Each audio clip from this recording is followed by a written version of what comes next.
Assalamualaikum warahmatullahi wabarakatuh. Bagaimana kabarnya hari ini? Semoga kita semua dalam keadaan sehat walafiat. Hari ini kita akan belajar tentang pentingnya budaya tegur sapa pada buku tema 4, subtema 3, pembelajaran keempat, tepatnya di halaman 118.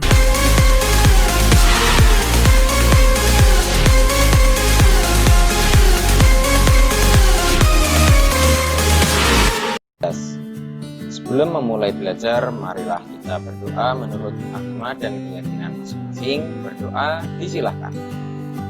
Selesai. Pembelajaran pada hari ini akan dibantu oleh teman kita, Edu. Silahkan, Edu.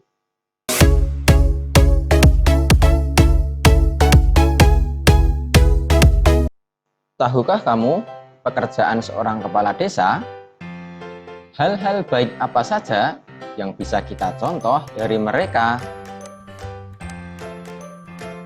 Pak Tulus bekerja sebagai kepala desa di Desa Serehwangi. Pak Tulus ingin warga desanya mempunyai rasa persatuan dan kesatuan. Ayo kita cari tahu cerita Pak Tulus.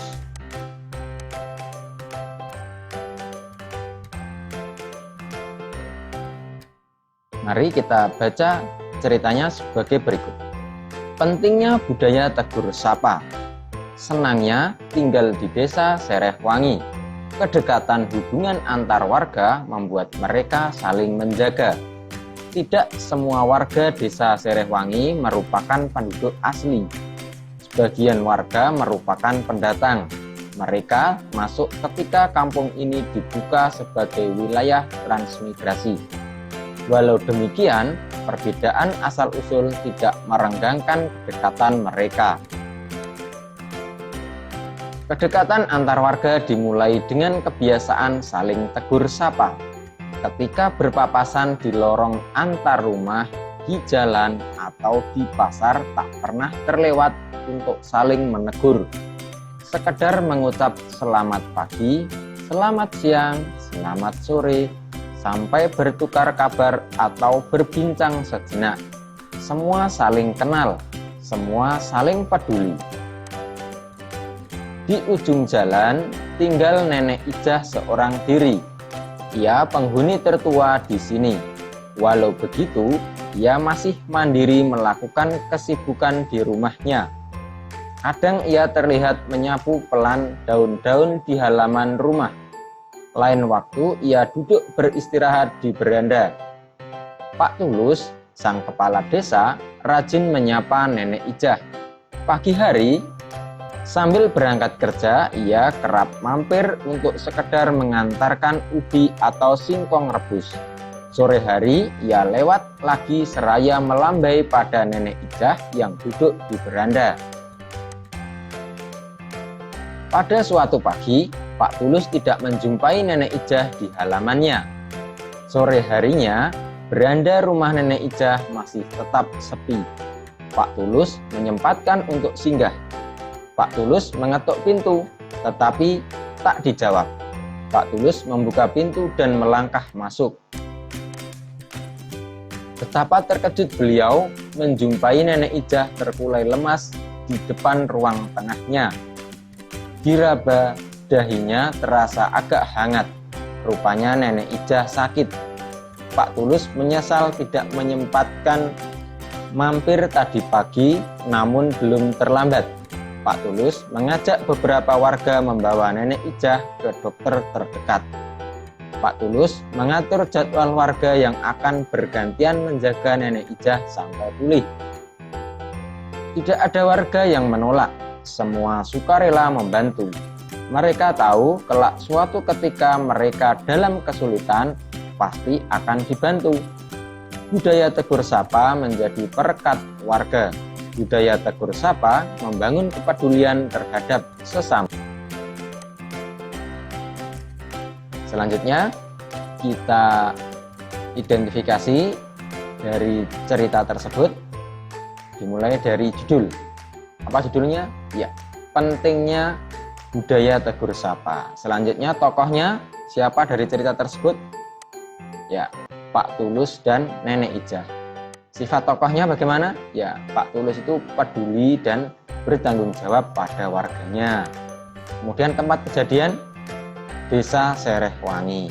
Awal cerita, nah, Nenek Ijah tidak terlihat di beranda rumah. Awal ceritanya demikian.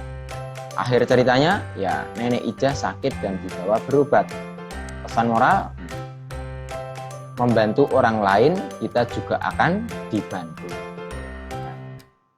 Baiklah, selanjutnya kita bahas soal yang ada di buku siswa.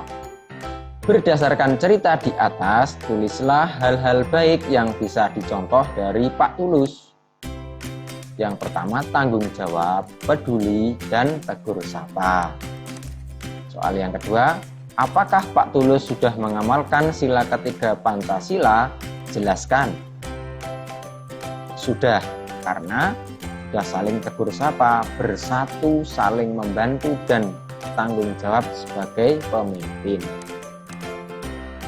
Soal nomor 3, berdasarkan cerita di atas, tulislah hal-hal baik yang bisa dicontoh dari warga Desa Serehwangi.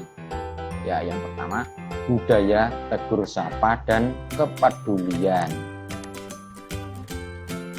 Pertanyaan nomor 4, apakah warga Desa Serehwangi sudah mengamalkan sila ketiga Pancasila?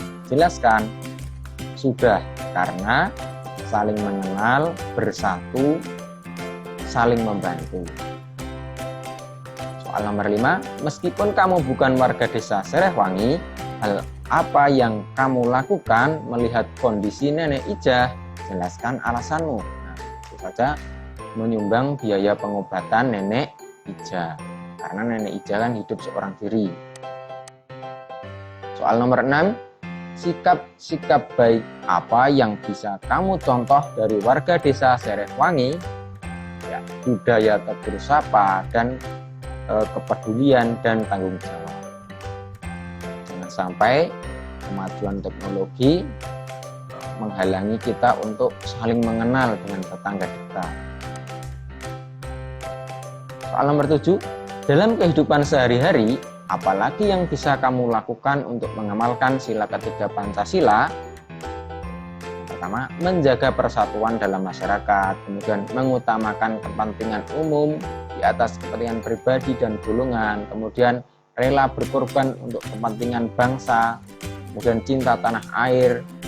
Demikian kegiatan pembelajaran pada hari ini. Mohon maaf bila ada salah kata. Bila ada yang ingin bertanya, bisa menuliskan di kolom komentar. Selanjutnya soal latihan bisa dikerjakan pada kolom deskripsi.